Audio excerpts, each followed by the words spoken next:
Further on is Menara Maybank, headquarters of the Malaysian Bank, that is one of the biggest in Southeast Asia. With 55-story, it is one of the tallest building in KL, before the rise of the Petronas Twin Towers. Here in Menara Maybank at Jalan Tun Perak is the Maybank Numismatic Museum, on the first floor of the building. Set up in 1988, the Maybank Numismatic Museum houses an impressive collection of money, coins and notes from the time of early Malaya until the present day. The museum also serves as a center for researches into Malaysia's numismatic history.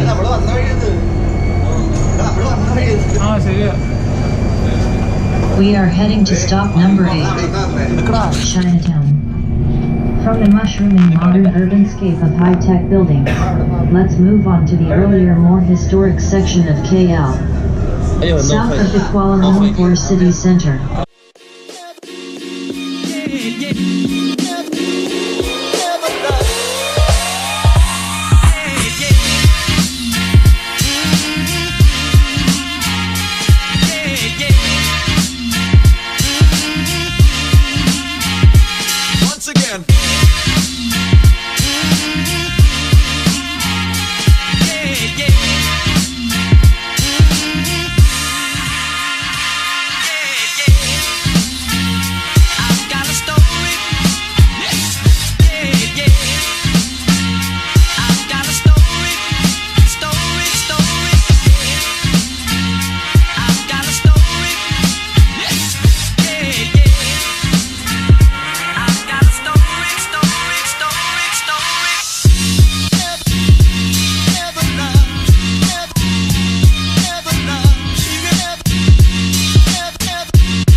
Once again.